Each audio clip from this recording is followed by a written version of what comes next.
To bro or not to bro, that is the question. Okay, not really, but this week I did briefly want to touch on this idea of passport bros. Never heard of what a passport bro is before. We'll lightly touch on it. Of course, you might want to do a little research that might help give you a little bit of extra context in this episode, because there are going to be some things that have to do with the passport bro community, but then also have to do with life abroad in general, just kind of the expat topic, even though not all passport bros are expats. But let's just get into this episode. I'm Rafael Furia. Thank you for joining me for another episode of Not Your Average Globetrotter, and roll that intro.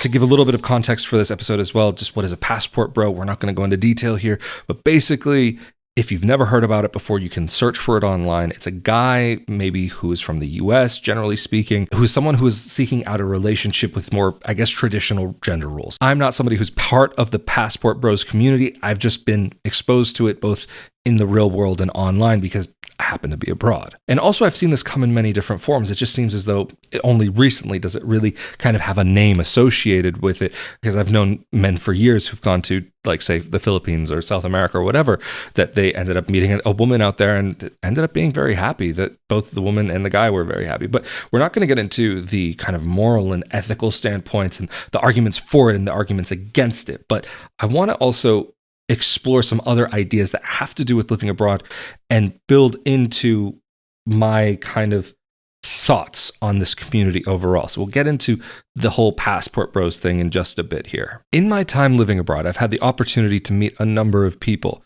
who are just looking to spend a little bit of time abroad as a student, or they're working abroad, or they are committing to full-time living abroad. I'm one of those people that is full-time committed living abroad. And actually, as of this week, I will have been abroad for 14 years full-time. And that's just something to me that is mind-boggling. As some of you may have seen, I posted on Instagram this week about kind of where my mind was at the time. But anyway, that's neither here nor there. There's something that I've seen, though, in this 14 years outside of the United States, that there seem to be people who have more successful moves abroad and less successful moves abroad. And I've tried to kind of break that down. And even I've toyed with the idea of writing a book on this topic. I actually have started writing it. Can't say that I'm sure that book will ever see the light of day, and I do have a few pages written. But again, I've tried to explore this idea of what makes a successful move abroad versus a unsuccessful move abroad. What are the things that will help somebody to really be able to have a nice full life in another part of the world? And I would say, very much generalizing, of course, this is not for everybody. And of course, this is coming from more of an American mindset. But of course, I would say some of these things can apply to people coming from different countries. And that would be the mindset that you move abroad with. And one of the biggest things is a positive versus a negative mindset. And I've seen a lot more people seemingly having success and staying abroad for longer, or not necessarily having the need to run back to their home country, for the reason being that they moved abroad towards something positive, not that they were trying to escape something negative. Like the reasoning behind their move, I think, really makes a big difference. Of course, again, I'm generalizing, because there are some people who will be leaving their country who can just simply never go back because of very horrible things, which I will not get into on this channel, that might leave a person's home unable to be livable for them. Unfortunately, YouTube, there are certain topics that just, it's not really possible to get into. So I'm going to leave those out and let you make your own assumptions about what I may or may not be talking about there. But when I've seen people who are working towards a positive goal, I've seen a lot more success there. Like, for example, that they are wanting to expand their professional career experience, or that they are wanting to experience a new part of the world that they've never seen before. And I'm actually very specifically not including moving abroad for a relationship here, because I would put that into a different category slightly. Yes, it is moving abroad for a positive reason, but the moving abroad for love, I think, falls into its own separate category, which might deserve its own separate episode at some point. But talking about, like, moving towards a positive thing. However, when I've seen people that are, or maybe even from the US, for example, I've met people over the years that have said that they are leaving for political reasons, or that they left for political reasons. In many cases, I've seen some of those people end up finding that what they are looking for abroad is not actually what they think was there. And in many cases also, when a person might be escaping something and moving towards another place, even if they're thinking about things in a very positive place, like, wow, this place is going to be amazing, and this and that and the other, it's going to be like this there, it's going to be like that there. They're building up very often, again, generalizing here, they're building up an idealized version of what they think this new location may have to offer.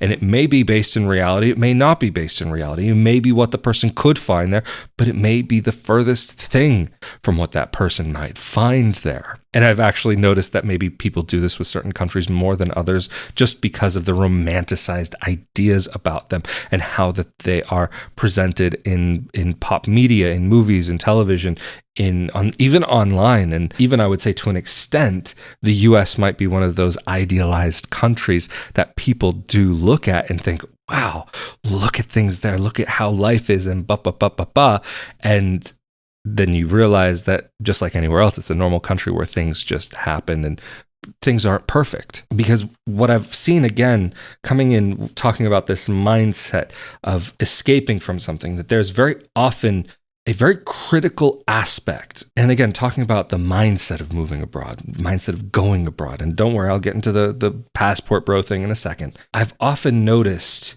when many people are overly critical about the country that they're from or the people from that country, that there can be a critical attitude towards the new place that they finally arrive in after they have gotten over the original shock of the idealization that maybe the place that they're going to might not necessarily be what they were looking for. And I would say this actually, to tie it in with last week's episode on relationships, this can go almost the same for people as well as locations as well. Because just even generally speaking, you can catch more flies with honey than vinegar.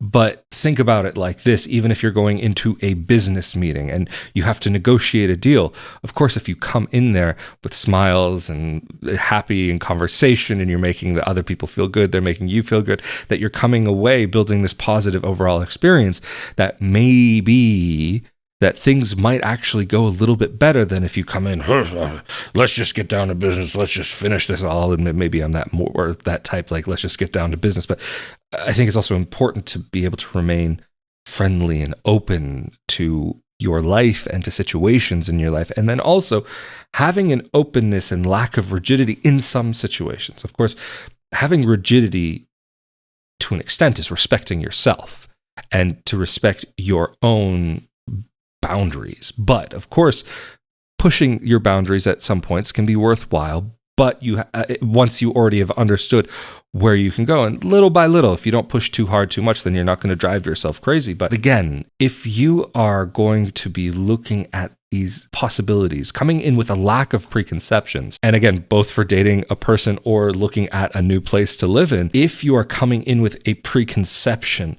about how things are supposed to be, or how the last location was, how the last person was, how that relationship between you and that place, you and that person went, and you bring that baggage, for lack of a word, into your new place in life, then you might not be giving a fair chance to that new location, that you might be coming in and saying that, oh, it was like this, it was like that, I want it to be this, and I want it to be that. Okay, fine. It's, at least when we're talking about certain things in life, it's, again, worthwhile understanding what works for you and what doesn't work for you.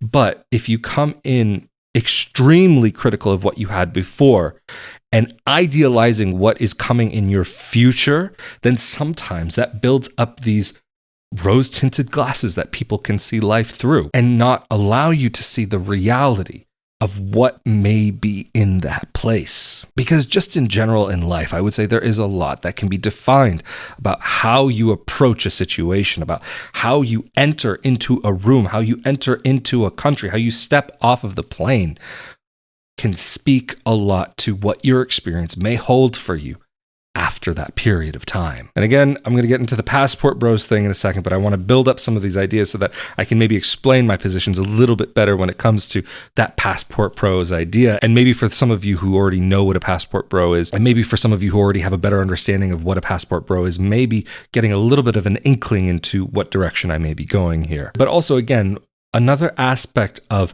what I have seen leading to successful moves abroad will be moving away from trying to compare your new choice of country and life in the old country. There are going to be certain things where you just want to try to not make comparisons. Of course, we're human beings. It's going to be what we do in the end of the day that we're going to say, oh, I really liked this. This was so much better than how it used to be. Oh my gosh, I missed that because it was so much better than how this is. So even though it's a natural thing to do, it's worthwhile at the same time to try to allow yourself to see a place for it the way that it is, as it is, without trying to change it. This is something, again, that I've spoken about in Not Your Average Globetrotter in the past, but something that I've seen, especially amongst, like, say, American expats, British, Australian, Irish, German expats. There are other countries, of course, but these are the ones that just kind of stick out off the top of my head, that there's a lot of comparing about how things are accomplished in that country, how things are done, getting paperwork done, or getting your monthly expenses and all of your utilities and all of that set up is easier, or doing this is easier, doing that is easier, or, oh, having to wait for so long to make something happen. Oh, I can't believe this, how long it's taking to do. And then just constantly comparing to what they think that life is supposed to be, rather than accepting what the country is that they moved to for the reason that they ended up. Because for a lot of locations in the world, people will be moving there for a slower pace of life. Not everywhere is going to be like that. Maybe people are coming from a part of the world where there's a slower pace and they're looking for a faster pace, or faster pace, looking for a slower pace, or maybe somewhere right in the middle. But for those people that, for example, that are going from a faster paced country to a slower paced country, they're looking for that quieter, more relaxed, laid back life. But again, as I've mentioned in so many episodes of Not Your Average Globetrotter, that the slow pace of life extends into various aspects of what comes to be in your day-to-day experience. So when someone sometimes tries to escape from certain types of situations, they only find that maybe where they escape to, that same situation is there in front of them, waiting for them. Again, the example that I've used many times in Not Your Average Globetrotter is someone who contacted me a number of years ago. They were complaining about living in small town America and the small-mindedness of the individuals in their community, and that culturally the people were closed and not willing to accept new ways of living and this and that and the other. But then they were wanting to move to a small town in Italy, to a village in Italy, where life can often have some of those same aspects. So you have to think about what it is that you're coming from and where you're going. What are the similarities? And are you going from one unhealthy situation, at least for you, to another one? Because there's maybe something that subconsciously that you're comfortable with, a lack of comfort in what you're familiar with. Getting into Passport Bros, finally, I think there's something to be considered, that there are individuals who are looking for a more traditional pace of life. They're looking for more of a traditional, old-fashioned relationship. And if that's what they're looking for, and both adults are looking for the same thing, and they're both consenting adults, then okay, that's one thing. And of course, I have to say that I do not consider myself to be part of the Passport Bros community. It's just something that, living abroad and being on the internet, that I have had exposure to. I've met a few over the years, and there seems to be a couple different camps within the Passport Bros community. That there are the guys who are looking to meet a woman and that is more traditional, that is more old-fashioned, that they're looking for maybe a more old-school lifestyle, and to find someone who has those same values that they share. But then there are the guys who fit into the community that maybe a lot of the guys from Camp A wouldn't agree with, that they're just going to have fun with different women from different parts of the world, and just short-term interactions rather than seeking a full, long-term serious relationship. I believe even I read something recently about one of the people who's considered to be one of the leaders of this Passport Bros community has been stepping away from it because of some of the people that take on that term of what is a passport bro and what it should be, that he feels disconnected because it's maybe not in that direction of just tourism with some fun attached to it. So it of course is going to come down on an individual basis, that there are going to be those guys that are just looking for some fun, that they're not going to be taking life seriously, but that's found everywhere. But then there are going to be those men that feel as though that their dating prospects in their country of origin are not what they are looking for. Whether they're right, they're wrong, they're this, they're that, it's a personal opinion that many of them seem to share. So I'm not going to say they're bad or they're good or they're this or they're that. They just simply exist as far as I'm concerned. So I'm not going to take a position if it's morally right or morally wrong or morally this or that or the other. This is just a community of people that happen to exist. And because I'm somebody who's living abroad and has a lot of opinions on what it is to be traveling abroad, moving abroad, and experiencing different parts of the world and cross-cultural interactions, of course I'm going to have some opinions on this. And it does seem as though that there are certain ideas and values that are placed at different positions within different cultures, within different groups of people, that maybe prioritization of a family is one thing, or prioritization of an education, or even prioritization of a career may come ahead of everything. Of course, there are going to be some aspects of these things that can fit in with one another. However, there are also going to be things that may be difficult. For example, if you're going to be committed to having a traditional family, that maybe for one of the spouses to spend their time going out and supporting the family financially, allowing for the other spouse to just stay at home and be the homemaker, then okay, that's going to make it difficult to explore other things. However, I can say that over the years, I have known people that have been able to do, say, for example, their homemaking, and then once their children were grown up, that they ended up going and becoming a doctor, like when they were 40s, 50s. Like, this is not something that necessarily that one has to compete with the other. Of course, as life moves on, you're going to have different priorities and you're going to have different things that come along, but some people do want to have a bit of both. Some people want to do all of it at the same time, but when you're trying to do 50 things at the same time, of course, there may be areas of your life that will lack in quality than what you might hope for, that if you were just to commit yourself fully to a certain aspect of what is going on. And so, of course, if somebody wants to commit their life to their education, furthering their studies and to further their career, that's one thing. And of course, if you focus on that aspect of your life, then okay, fine. But that's a choice. And there's going to be people who have a focus on making a family, and that will be another choice.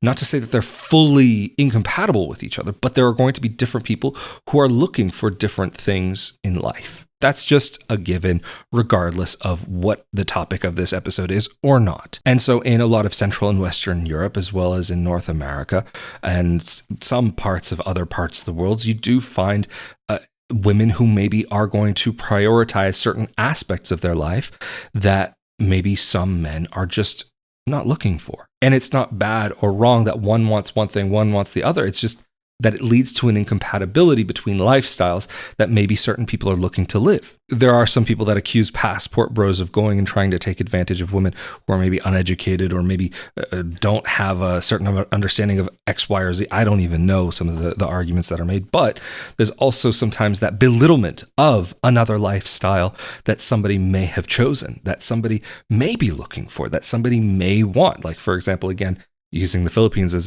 an example here, because that's one of the countries that seems to be most popular in this community, that there are women from that country who are looking for a traditional man in the sense of gender roles and relationship and what they're actually wanting. And it could be, to an extent, a cultural difference and prioritization of different aspects of life. And so there are some men in the world who are looking for that. And maybe that someone, say, from the Philippines who isn't with that same mindset. Of course, I haven't been to the Philippines. I can't say that I'm speaking from experience here. I do know quite a few Filipinos, but I can't say that it's a part of the world that I understand so well. But I can assume that there might be individuals who don't fit into maybe that cultural aspect, and maybe that don't have that same value in a traditional old-fashioned lifestyle, and maybe would be more interested in what may be in another country, like, for example, the US, or let's talk about Germany for a second. That may be that there are going to be certain aspects that for that individual are going to be the right thing, and maybe for some people they look to go abroad to those places because there are just sometimes things that, again, recognizing what your limits are and what is right for you and what is not right for you, that you have to recognize your boundaries and what works and doesn't work for you. And that can help you to lead a more full lifestyle, as well as help you to not just end up going crazy for what it is that you're looking for. So maybe there are these men from certain parts of the world that do have that value of a certain lifestyle that just doesn't necessarily fit into the societal norm of where they happen to be from. And so they're seeking the traditional aspects of those things in another place. So again, I'm not going to say this is right or this is wrong. It's just that there are people who look for this. And again, not all passport bros are going to be people who want to live in another country. Sometimes they just are going and maybe trying to find someone in another part of the world and then bring them home. Of course, that leads to different problems. Of course, this is why I was mentioning earlier in the episode that I said moving abroad for love can be a very complicated topic and maybe is a very separate one that deserves its own episode that fits into a different set of reasoning that can come along with that. But at the end of the day, when relating this idea of the passport bros to expats, people moving abroad, there are people who are going to disagree with what I might have to say, but there's going to be a lot of overlap in the underlying reasoning why someone may be looking for a different country to live in versus looking for a partner in a different part of the world. And this is what I was trying to get into with some of the initial discussion in this episode, is that some people are looking to go in a different direction, that they are wanting to experience something new. Some people are wanting to experience a new culture. Some people are wanting to go somewhere that they believe is more in line with who they are, what they are, and what they believe, and the values that they hold.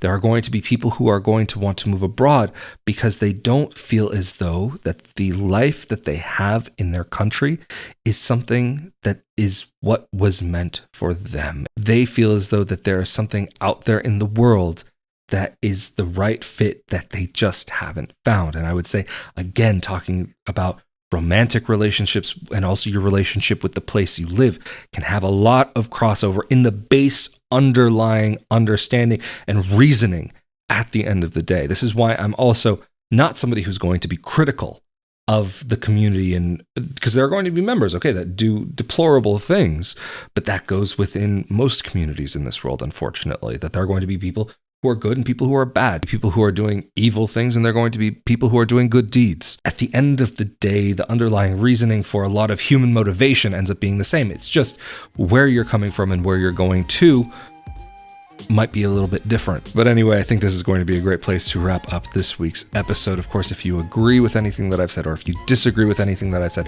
or if you have any thoughts on this topic, thoughts on what I've said or things that I haven't mentioned, feel free to leave that down in the comment section below. Of course, always wonderful to hear everything that you guys have to say. And of course, a huge thank you to those of you who support this channel on a monthly basis through rafaeldefuria.com/Patreon, patreon.com/rafaeldefuria, as well as the thanks button here on YouTube, as well as the one-time support through rafaeldefuria.com/support. Thank you also very, very much for helping this project to be able to continue. And of course, even for those of you who aren't able to support in that way, thank you to those of you who do share and like these episodes and do take part in the conversation down in the comment section below. Of course, it all helps this project to be able to continue along. So thank you very much. Of course, I'm Rafael de Furia. Stay safe and healthy out there, and I'll see you all next time for another episode of Not Your Average Globetrotter. Later.